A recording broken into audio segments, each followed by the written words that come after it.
ጊዜው እንደ ኢትዮጵያን ቀን አቆጣጠር ህዳር 14 ቀን 1989 ዓ.ም ነበረ። በምስራቅ አፍሪካ ሰማይ ላይ አየር ሁኔታው ሰላማዊ ቢመስልም ነገር ግን በምድር ላይ ያለው የኢትዮጵያ ፖለቲካ በታሪክ ታላቅ ለውጥ ውስጥ ነበረ። በ1983 ዓመተ ምህረት ደርግ የተባለው የኮሚኒስት ወታደራዊ መንግስት ከብዙ ዓመታት የእርስ በርስ ጦርነት በኋላ ስልጣን ለቆ ስለነበረ በዚህ ምክንያት በጠቅላይ ሚኒስትር መለስ ዜናዊ የሚመራው አዲስ የሽግግር መንግስት ስልጣን ይዞ ነበር። ይህን ተከትሎ በሀገር ውስጥ ያለው በኢኮኖሚና በፖለቲካዊ አለመረጋጋት እንዲሁም በዘርና በጎሳ የተሞላው የፖለቲካ እንቅስቃሴ ብዙ ዜጎችን በተለይም ወጣቶችን የወደፊት ህይወታቸው በጣም ያሳስባቸው ነበረ። ይህ የፖለቲካ ስጋትና ጭንቀት ብዙ ሰዎች ውስጥ ተስፋ መቁረጥን የፈጠረ፣ በዚህ ምክንያትም ከሀገር ወጥቶ ወደ ውጭ ሀገር ለመሰደድ የፖለቲካ ጥገኝነት ለመጠየቅ የሚሞክሩ ብዙ ሰዎች ነበሩ። ነገር ግን ከዚህ ሀገር ውስጥ ሁከት መካከል አንድ አስደናቂ ተቃራኒ ስኬት ይታይ ነበረ። እሱም የኢትዮጵያ አየር መንገድ በ1989 ዓ.ም አየር መንገዱ 50ኛ ዓመቱን እያከበረ ነበር። በሀገሪቱ ውስጥ ጦርነትና የፖለቲካ ነውጥ ቢኖርም አየር መንገዱ በአፍሪካ ውስጥ ካሉት በጣም አስተማማኝና ቀልጣፋ ትርፋማ አየር መንገድ አንዱ ለመሆን በቅቶም ነበር። ለዚህ ትልቅ ስኬት ዋና ምክንያት ዋና ስራ አስኪያጁ ካፒቴን መሐመድ አህመድ ጠንካራ አመራር ነበረ። ካፒቴን መሐመድ አህመድ ለብዙ ዓመታት አየር መንገዱን ነፃነት አስከብረው ቆይተዋል። በተለይ የመንግስት አካላት በአየር መንገዱ ስራ እና ደህንነት ላይ ጣልቃ እንዳይገቡ በቆራጥነት ተከላክለዋል። በእርሳቸው ጥረት አየር መንገዱ የአሜሪካ ኤፍኤኤ የደህንነት ማረጋገጫ ማግኘት ችሎም ነበረ። ይህ ለአየር መንገዱ ታላቅ የዓለም አቀፍ ስም ሰጥቶትም ነበር። ዕለተ እሁድ ህዳር 14 ቀን 1989 ዓ.ም አየር መንገዱ እንደ ወትሮ ሁሉ ገና ማልዶ ነበር ስራውን የጀመረው። የአየር መንገዱ ሰራተኞች እንደተለመደው መንገደኛ መቀበልና መሸኘት ተግባራቸው ላይ ተጠምደዋል።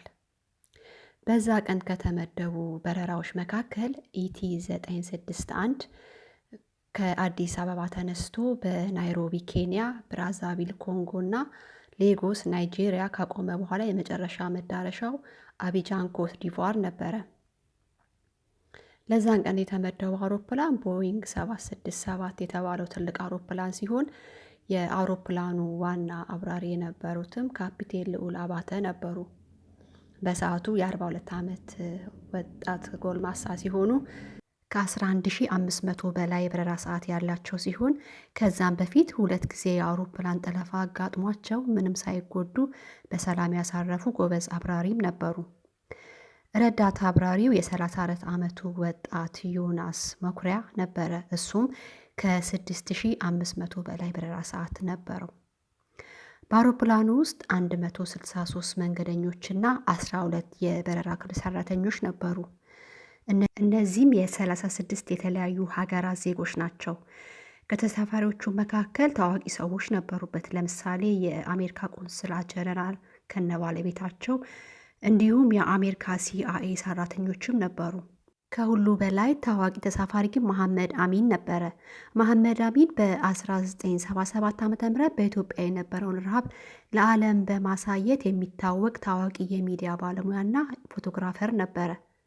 የሚገርመው ነገር ግን መሐመድ አሚን የዚህ የኢትዮጵያ አየር መንገድ ሰላምታ የተባለው የበረራ መጽሔት አሳታሚም ነበረ። ይህ መጽሔት ግን በጉዞ ላይ አስከፊ ሚና ሊጫወት ነው ተብሎ የተገመተ ነገር አልነበረም። የጠላፊዎቹ ድርጊትና የሰላምታ መጽሔት ስህተት እዚህ ጋር ይጀምራል። አውሮፕላኑ ከበረረ ከ20 ደቂቃ በኋላ ልክ ከጠዋቱ 2 ሰዓት ከ29 ላይ 3 ወጣት ኢትዮጵያውያን ጠላፊዎች ወደ አውሮፕላኑ የፊት ክፍል እየሮጡ ሄዱ። ሁሉም ነገር በቅጽበት ተቀየረ። እነዚህ ጠላፊዎች 2 ስራ አጥ ሁለተኛ ደረጃ ተማሪዎችና አንዱ ደግሞ ነርስ ነበረ። እነዚህ 3 ወጣቶች በቅርቡ በፖለቲካ ጉዳይ ከታሰሩበት እስር ቤት የተለቀቁም ነበሩ። ከአውሮፕላኑ ውስጥ መጥረቢያና የእሳት ማጥፊያ መሳሪያ በመውሰድ አብራሪዎቹ ወዳሉበት ክፍል ሰብረው ገቡ። ረዳት አብራሪውን ዮናስ መኩሪያን ደብድበው ካቆሰሉ በኋላ ወደ ተሳፋሪዎች ክፍል ወስደው ጣሉት። ከዛም የበረራ ክፍሉን በሩን ዘጉት። ጠላፊዎቹ በአውሮፕላኑ ማይክሮፎን በአማርኛና በፈረንሳይኛ በእንግሊዝኛ ቋንቋ መግለጫ ሰጡ። እኛ 11 ታጣቂዎች ነን። እንዲሁም አንደኛው ጠላፊ በጨርቅ የተሸፈነ ጠርሙስ ይዞ ቦምብ ነው ይላል። ካልታዘዛችሁ አውሮፕላኑን እናፈነዳዋለን በማለት መንገደኞችን ሲያስፈራራ ነበር። በእውነቱ ግን ቦምብ አልነበረም። የተሸፈነው የአልኮል መጠጥ ጠርሙስ ነበረ። ጠላፊዎቹ ለካፒቴኑ ወደ አውስትራሊያ ውሰደን የሚል ጥያቄ ያቀረቡ። ካፒቴን ልዑል አባተ በጣም በመረጋጋት አውሮፕላኑ እኮ የተሞላው ለአጭር ጉዞ ብቻ ነው፣ ከአዲስ አበባ እስከ ናይሮቢ ብቻ የሚሆን ነዳጅ ነው ያለን አሏቸው። ወደ አውስትራሊያ ለመሄድ የሚያስፈልገው የነዳጅ 1/4 እንኳን እንደሌላቸው ነገሯቸው። በዚህ ጊዜ ጠላፊዎቹ በቴክኒክ እውቀት ማነስና በትዕቢት ትልቀት ስህተት ሰሩ። አብራሪውን አላመኑትም። በምትኩ ከተሳፋሪው መቀመጫ ጀርባ የነበረውን ሰላምታ መጽሔት በማምጣት ከመጽሔቱ በስተጀርባ ያለው የአውሮፕላን መረጃ የሚያሳየው ገጽ እዩ። እዚህ ላይ ቦይንግ 767 አውሮፕላን እስከ 11 ሰዓት መብረር ይችላል የሚል ጽሑፍ አነበቡ። እነዚህ ጠላፊዎች በአቪዬሽን እውቀት የሌላቸው በመሆኑ በአንድ አውሮፕላን ከፍተኛ የበረራ አቅምና ለአንድ አጭር ጉዞ በተጨባጭ በተሞላ ነዳጅ መካከል ያለውን ልዩነት ሊረዱ አልቻሉም። አብራሪው እውነቱን እያሳያቸው፣ እነሱ ግን በሰላምታ መጽሔት ላይ ያለውን ጽሑፍ አምነው እየዋሸህን ነው በማለት ጮሁበት። መጽሔቱን እንደ ማስረጃ በመቁጠር የአብራሪውን ማስጠንቀቂያ ውድቅ አድርገው ካፒቴኑን በማስገደድ አውሮፕላን የነዳጅ ወደሌለበትና ወደማይደርሱበት አውስትራሊያ አቅጣጫ ወደ ታላቁ ህንድ ውቅያኖስ እንዲዞር አደረጉት። አውሮፕላኑ ናይሮቢ አርፎ ነዳጅ የሚሞላበት ጊዜ አልፎ አቅጣጫውን ቀይሮ ወደ ህንድ ውቅያኖስ እየሄደ ነበረ። ካፒቴኑ ድብደባቸውና ጩኸታቸውን ችሎ እባካችሁ ወደ ናይሮቢ እንመለስና ናይሮቢ ነዳጅ ሞልተን ነዳጁ ሙሉ ሲሆን ወደ አውስትራሊያ መብረር እንችላለን የሚል ተማጽኖ አቀረቡላቸው። ጠላፊዎቹ ግን አውሮፕላን ውስጥ ካለው ከዲዩቲ ፍሪ መጠጥ ውስኪ በመውሰድ እየጠጡ ስለነበረ ወደ ስካር ገብተዋል። ምንም አይነት ስሜት ሊሰማቸው አልቻለም። ካፒቴን ልዑል አባተ በተደጋጋሚ የነዳጅ ጌጁን እያሳዩ ነዳጅ እያለቀ እንደሆነ እየነገሯቸው ነበረ። እነሱ ግን በስካር ስሜት ተሞልተው ምንም አይነት ማስጠንቀቂያና ምንም አይነት ነገር መስማት አልፈለጉም። ጠላፊዎቹ እጅግ ሰክረውም ስለነበረ ካፒቴኑ የሚላቸው ነገር ውሸት እንደሆነ እያሰቡ የበረራ ክፍል መቆጣጠሪያ ሬዲዮችን፣ የበረራ ክፍል መሳሪያዎችን መሰባበር ጀመሩ። ካፒቴኑ ምድር ላይ ካሉ የበረራ ተቆጣጣሪዎች ሰራተኞች ጋር ግንኙነታቸውን ካቆሙ 1 ሰዓት አልፏቸዋል። በዚህ መካከል መንገደኞች ጋር እጅግ ውጥረት ተባብሷል። አብዛኞቹ መንገደኞች መጫጫና ማልቀስ ጀመሩ። በአውሮፕላን ውስጥ የነበሩ ታዋቂ ግለሰቦች ሁኔታውን ለማረጋጋት ሞክረው ነበረ። ከነዚህም መካከል በዓለም አቀፍ ደረጃ በምዕራብ ላይ በሰራው ዘጋቢ ፊልም እውቅናን ያተረፈው ኬንያዊ ጋዜጠኛ መሐመድ አሚን ይገኝበታል። መሐመድ አሚንና ታዋቂ የውጭ ሀገር ዲፕሎማቶች የጠላፊዎቹን መሪ ለመነጋገር ሞከሩ። መሐመድ አሚን የጋዜጠኝነት ብልሃቱን በመጠቀም እንዲህ አላቸው፣ እባካችሁ ተረጋጉ፣ ሁላችንም የምትፈልጉበት ቦታ እንድትደርሱ እናረጋችኋለን። ነገር ግን አብራሪው የሚለውን ስሙ፣ ነዳጅ ካለቀ በኋላ እንሞታለን በማለት ሊያግባባቸው ሞከረ። ጠላፊዎቹ ግን ለአሚን ጥያቄ ምላሽ ሰጡ። ቦምቡንና የእሳት ማጥፊያውን እያሳያቸው መንገደኞች ላይ መዛት ጀመረ። ቦታችሁ ላይ ተመልሳችሁ ተቀመጡ፣ የምትጮሁ ከሆነ ይህንን ቦምብ አፈነደዋለሁ እያለ መንገደኞች ላይ መዛት ጀመረ።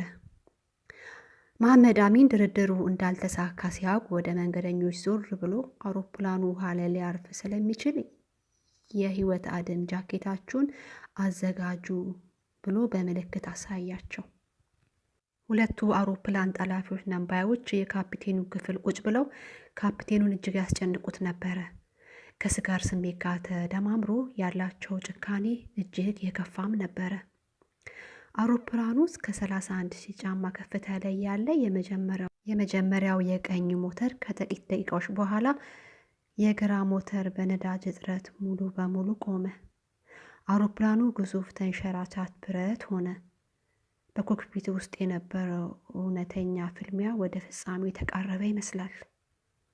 ካፒቴን ልዑል አባተ፣ እሺ አሁን ልንገራችሁ፣ ሁለቱም ሞተሮች ጠፍተዋል፣ ነዳጅ የለም፣ አውሮፕላኑ እየወደቀ ነው አላቸው ለጠላፊዎቹ። አንደኛው ጠላፊ አይሆንም፣ እየዋሸክ ነው፣ ሞተሩን መልሰ አስነሳው ብሎ በኃይል ተናገረው። ካፒቴን ልዑል አባተ፣ የሚነሳ ሞተር እኮ የለም፣ እጃችሁን ከመሪው ላይ አንሱ፣ አውሮፕላኑን ላሳርፈው ብሎ ተማጸናቸው። በዚህ የመጨረሻ ሰከንድ እንኳን ጠላፊዎቹ ስህተታቸውን ከማመን ይልቅ የካፒቴኑ እጅ በመጎተት መሪውን ለመቀማት ይታገሉ ነበረ። ካፒቴን ልዑል አባተ በአንድ እጁ ጠላፊዎቹን እየገፋ በአንድ እጁ ደግሞ ያለምንም ሞተር ኃይል አውሮፕላኑ ወደ ኮሞሮስ ደሴቶች ባህር ዳርቻ ለማሳረፍ እየታገለ ነበረ። በመጨረሻም ካፒቴን ልዑል አባተ በህይወትና በሞት መካከል ሆነው ለመንገደኞቻቸው በአውሮፕላኑ ማይክሮፎን መልእክት አስተላለፉ። ክቡራትና ክቡራን መንገደኞቻችን፣ አብራራችሁ ነኝ። ነዳጅ አልቋል። አሁን ደግሞ የአደጋ የመከስከስ ማረፊያ እናደርጋለን። በአንድ ሞተር ነው የምንወርደው። አይ 2 ሞተር አጥተናል አሉ። ይህ ንግግራቸው እስከዛሬ ድረስ በአቪዬሽን ታሪክ ይታወሳል።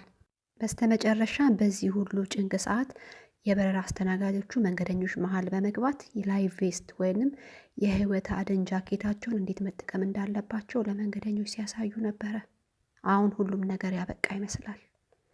በሰዓት 320 ኪሎ ሜትር ፍጥነት አውሮፕላኑ ከባህር ጋር ተጋጨ። በግራ በኩል የነበረው ክንፍ መጀመሪያ ውሃውን በመምታቱ አውሮፕላኑ ተገልብጦ ተሰበረ። በዚህ አሰቃቂ አደጋ ታዋቂ ጋዜጠኛ መሐመድ አሚንን ጨምሮ 125 ሰዎች ህይወታቸውን አጡ። ነገር ግን ካፒቴን ልዑል አባተና ረዳታቸው አብራሪ ዮናስ መኩሪያ ተአምራዊ ጀግንነት ምክንያት የ50 ሰዎችና 2 የበረራ ክፍል ሰራተኞች እንዲሁም ዋና አብራሪው ካፒቴን ልዑል አባተና ረዳት አብራሪ ዮናስ መኩሪያ በህይወት መትረፋቸው ታውቋል። ከበረራ ሰራተኞች መካከል መንገደኞችን ሊረዱ ሲታገሉ የነበሩ የበረራ ሰራተኞች ህይወታቸው በማጣታቸው እስከ ዛሬ ድረስ በኢትዮጵያ አየር መንገድ መስዋዕት ከፋይነት ሲታወሱ ይኖራሉ። ከነዚህ ከበረራ ሰራተኞች መካከል አንደኛዋ የቀድሞ የኢፌዴሪ ፕሬዝዳንት የነበሩት የሳህለወርቅ ዘውዴ እህት ዮዲት ዘውዴ የሚባሉ የበረራ አስተናጋጅም ነበሩበት። ከአደጋው በኋላ ካፒቴን ልዑል አባተ ስለ አደጋው ካሉት ንግግሮች መካከል ካሉኝ የቀድሞ የጠለፋ ተሞክሮች በመነሳት መጀመሪያ ላይ ላናገራቸው ላረጋጋቸው ሞክሬ ነበረ። ነገር ግን እነዚህ ወጣቶች ሙሉ በሙሉ በአልኮል የሰከሩና ምንም አይነት ምክንያታዊ የማይገባቸው ስለነበሩ እኔ እውነቱን እየነገርኳቸው፣ እነሱ ግን አየር መንገዱ መጽሔት ላይ ያዩትን ይከራከሩኝ ነበረ። በመጨረሻው ደቂቃ ላይ የተረዳሁት ነገር ቢኖር እነሱ መኖር አይፈልጉም ነበረ። አላማቸው እኛን ይዘው መሞት እንደሆነ ነበር የገባኝ። ሰዎች እኔን ጀግና ይሉኛል። ነገር ግን እኔ ይህንን ቃል በቀላሉ አልቀበለውም። እኔ በወቅቱ ያደረግኩት የበረራ ሙያዬና ኃላፊነቴን ለመወጣት ብቻ ነው። በኮክፒት ውስጥ እኔ ብቻዬን አልነበርኩም። በመጨረሻ ሰዓት ረዳት አብራሪ ዮናስ መኩሪያ ደሙን እያንጠባጠበን ቢሆን ሊረዳኝ እጅግ ሞክሮ ነበረ።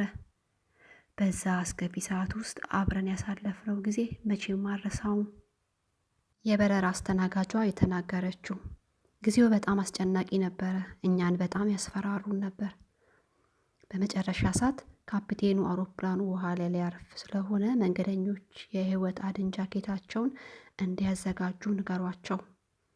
ነገር ግን አውሮፕላኑ ውስጥ አየር እንዳይሞሉ አስጠንቅቋቸው አሉ። ነገር ግን ብዙ መንገደኞች ተደናግጠው ስለነበረ አስቀድመው የህይወት አድን ጃኬታቸውን አየር ሞልተው ነበረ። አውሮፕላኑ ውሃ መቶ ሲሰበርና ውሃ በከፍተኛ ፍጥነት ወደ አውሮፕላኑ ሲገባ አየር የሞሉት ሰዎች ወደ ጣሪያ ተገፍተው ተጠጉ። እነሱን ለማዳን ብንሞክርም ውሃ ውስጥ ሰምጠው ሲሞቱ ማየትና ጓደኞቻችን እነሱን ለመርዳት ሲታገሉ በመሞታቸው እጅግ አዝነን ነበረ። በጣም አስጨናቂ ጊዜ አልፏል።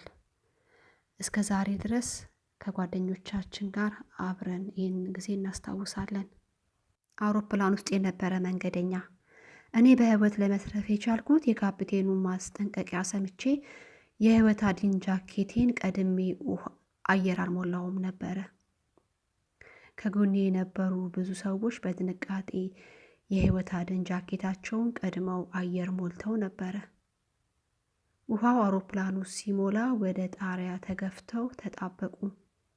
ቀበቷቸውንም መፍታት ሆነ ወደ ታች ሰምጠው በሩን መፈለግ አልቻሉም ነበር።